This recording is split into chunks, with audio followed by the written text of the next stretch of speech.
This is the Fifth Estate Winning Headlines, your media police post. In this segment, we summarize some of the headlines that you may have missed this morning, but we also take a look at the political pieces that we call cartoons in this country. Today is the 12th of October 2021, and I am 2J. I am JM. And I am Miss K. Again, in case you missed today's headlines, here they are. Daily Nation, 23 women in heated race to be governors. The Standard, fees reprieve for parents as schools open. The Star, Kenyatta bastion trails Ruto's in voter listing. And finally, People Daily, Mount Kenya fails to enlist voters. Mixed bag of headlines. Mixed bag of headlines, but let's talk about voter registration, JM. Yes, so inspired by the People Daily, let me address the voter apathy in central Kenya. IBC has projected that the 9 central Kenya counties have upwards of 1.4 million new voters.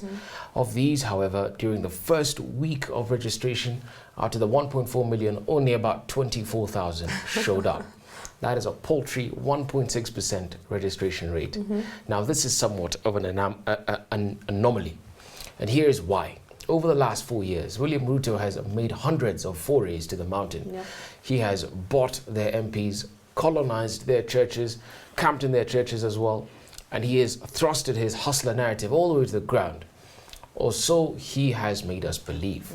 For someone who has pitched camp in central Kenya for half of his entire campaign time since 2018, voters ought to have come out more enthusiastically last week. Yeah. This poor performance is indicative, therefore, of one of two things. Either someone somewhere in the William Ruto think tank is sleeping on his job, or the deputy president, as we have hypothesized all along, is getting hoodwinked by central Kenya. Wanakula Ruto lakini kura, they remain undecided. But this is not surprising. Central Kenya, to be frank, voters are truly indeed confused. They find themselves in a double bind.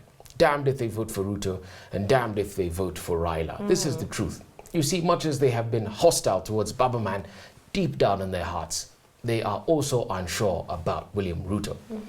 But let us cut Ruto some slack. Last week's lackluster performance in central Kenya is also partly a historical fact. You see, historically, GEMA's voter registration and voter turnout have dipped when they are not fielding a candidate for president. In the year 2002, out of 3 million GEMA voters, only 1.8 million voted. That was a turnout of about 61%. Compare that with the years 2007 and 2013, when voter turnout averaged at about 81%. So here's a word of advice to William Ruto. Elections are won or lost on account of 2 factors: voter registration and voter turnout. If you want to stand a chance in 2022, work the ground in Central. Every vote counts. Lastly, there's an additional hypothesis that could explain Central's poor performance. And this is a question Niccolo Machiavelli would pose. If Central Kenya is the most populous voting bloc countrywide, and you, the incumbent, control state apparatus, and this same bloc has rebelled against you, will you sit pretty and allow people to come out and register? Well, according to Machiavelli, you would do voter suppression. Oh, I hear that hint. And I'd like to also go down that route according to the Star and talk about this GEMA voter registration that is an anomaly in GEMA. So according to the Star again today, Central Kenya, GEMA has reported the lowest turnout in the ongoing mass voter registration or listing. So listing means the same as voter registration, as I learned today. IBC's data shows that 7 of the 11 GEMA counties are among those with the lowest percentages of the new voter listing or registration targets. Let me give you an example. Nyandabra registered 1,495 new voters. The county target, 109,000 new voters. Murang'a registered 3,259 new voters. The target was 191,000. Wow. And Nyeri registered only 1,915 out of a target of 148,000 voters. As JM said, only 24,000 GEMA people came out to vote, and that's about 1.6% of the targeted new voters. I'm not sure whether this apathy in GEMA is a good or a bad thing yet. Voter registration is still ongoing and the situation is salvageable. But it does tell me something about GEMA's perceived legitimacy of the 2022 presidential candidates. The assumption is, as JM rightly said, if the leaders are perceived as being legitimate, then GEMA will register en masse and vote for them. But if the leaders are not perceived as being legitimate, then GEMA voters will stay home. And in my view, and I could be wrong, the low voter registration is an indication that GEMA does not trust the 2022 presidential candidates, especially those who have laid claim to the votes of the mountain by virtue of their position as DP. According to Malcolm Gladwell, in his book David and Goliath, legitimacy is based upon three things. First, the people who are asked to vote have to feel they have a voice in the arrangement, and if they speak up, they will be heard. So are the presidential hopefuls, Ruto in particular, listening to the demands of GEMA? Second, the leader has to be predictable. There has to be a reasonable expectation that the leader is going to apply the same rules of engagement tomorrow that he or she is using today. That the leader is not going to support one thing today, say the handshake, and reject its child tomorrow, say BBI. The third thing is that the leader has to be fair. He or she cannot treat one group differently from another. The question then is, which of the candidates is not meeting these claims for GEMA? And are they the reason for the voter registration apathy? I don't know. Interesting question. Yes. So based on all of this, I now want to offer some unsolicited advice to Baba and Ruto. Because this past month, I think as we've all witnessed, has been overrun with images and videos of our two frontrunners on the ground in central Kenya, and both met with sweeping crowds. But something about this has been bothering me. Is this wild and fanatic groundswell bankable? And I really ask this for both camps. Can you take the central Kenya vote to the bank just because they came out to the streets for you? Yeah. My advice, beware the wisdom of the crowds, for they are not reliable. Allow me to explain. The only way to understand crowds is to witness them in action. What do all of these crowds have in common? Are they simply the same groups of people in ODM orange one day and then UDA yellow the next day? In fact, sociologists in the 60s realized that the behavior of crowds when they are together doesn't actually match what they did in the real world. And it's entirely possible that there's a hustler somewhere who is secretly chanting Baba Tosha at night. What is my point? Diversify your voting bloc. Once Mount Kenya has decided where their vote will go, it's over. And in our view, the mountain will vote as one. So what we're witnessing is not the candidates flirting with the mountain, but rather the mountain flirting with them. These crowds are not stupid. They know exactly what they are doing. Now, Ruto made the mistake of campaigning far too early. He thought he was getting a head start, but all he did was expose his soft underbelly. The gains that he made in central Kenya became the most vulnerable to attack. Ruto exposed his weak spot and Raila took advantage of it. But that means that Raila himself must also pivot. Mount Kenya cannot dominate his time. So to Raila, don't put all of your eggs in one basket. If you have successfully earned 44% of the vote in each election, you can do it again. But in order to win and become the fifth, Baba must not isolate those who have been loyal to him in the past. And to Ruto, I think it's time to change tack. The people, especially those from the mountain, will surprise you.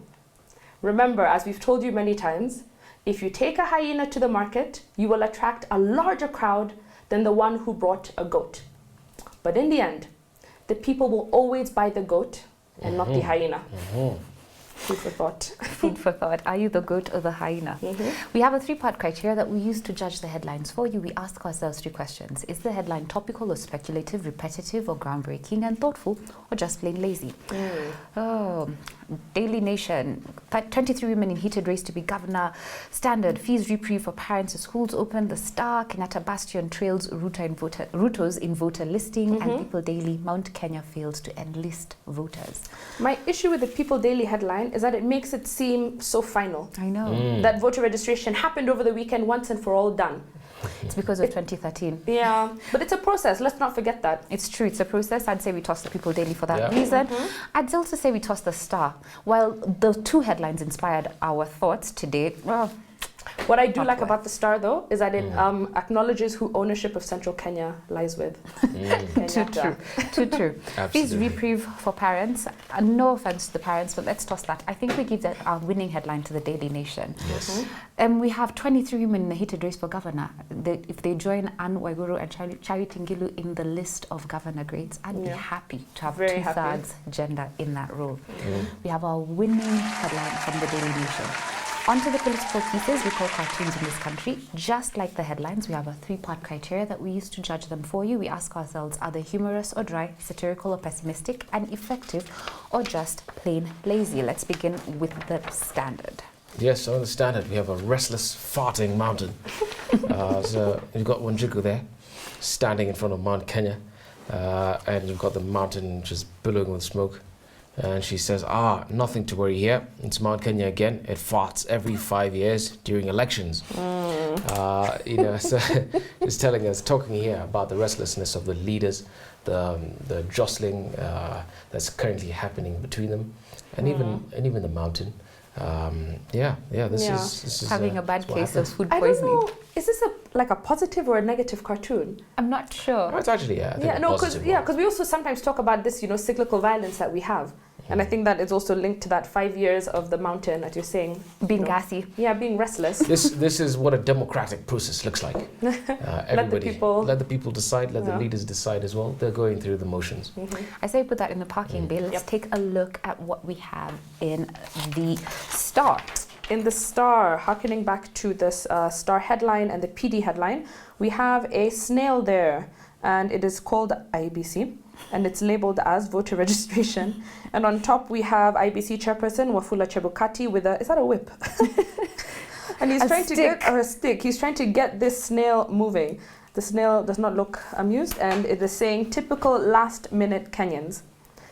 So of course, back to this issue of low voter registration turnout. I don't know. It got me thinking about two things. One, is it a scheme? Is it suppression? It could be suppression. Two, is it real and genuine voter apathy? Yeah. Or three, is it just the youth? Because we've said this before. There are about 5.28 million new voters who will be youth. They'll be 18 by the time of the election arrives. And these guys are going to decide. They're going to be our swing vote. They will sway. That's not what I'm thinking. I'm thinking the youth are showing us how they're going to behave. They're not going to show up. They're not going to show up. Well, I do like that reference. I don't know. We'll see. Let's keep that in the parking bay as well. Look at the Daily Nation. Here we have a caricature of Musalia Mudavadi, but his mouth is being covered by the hand of a caricature of Atwoli. And you have caricatures on the side of William Ruto, Raila Odinga, and on top of Ruto's head, you have two chicken. This is a funny one. It is a funny one. Yeah. And I think it's harkening back to the announcement that was made that from now henceforth, Francis Atwoli will be the coordinator and negotiator of the stakes of the Luya Nation. Lumber Nation, all the best. All the best. So where was Mudavadi when they had this conversation? With his hand covered. Good cartoon. Good cartoon. I think we have three good contenders. What do you think we should give our winning cartoon to? I would actually... Give it to that one. Yeah, I agree. Give it to the Daily Nation. Daily Nation. There you have it. Daily Nation has our winning cartoon. We had a winning headline from the Daily Nation as well. So we have a 2 for 2 today. Let me end today's episode with a quote from Alfred Adler. It's for those who are working on campaigns. And it says, "It's always easier to fight for one's principles than to live up to them." Don't know. Oh, wow. Don't forget to subscribe to our YouTube channel. You can find us on your TV screens. We are on Pan, Free to Air, GoTV, and Star Times. Have a great evening.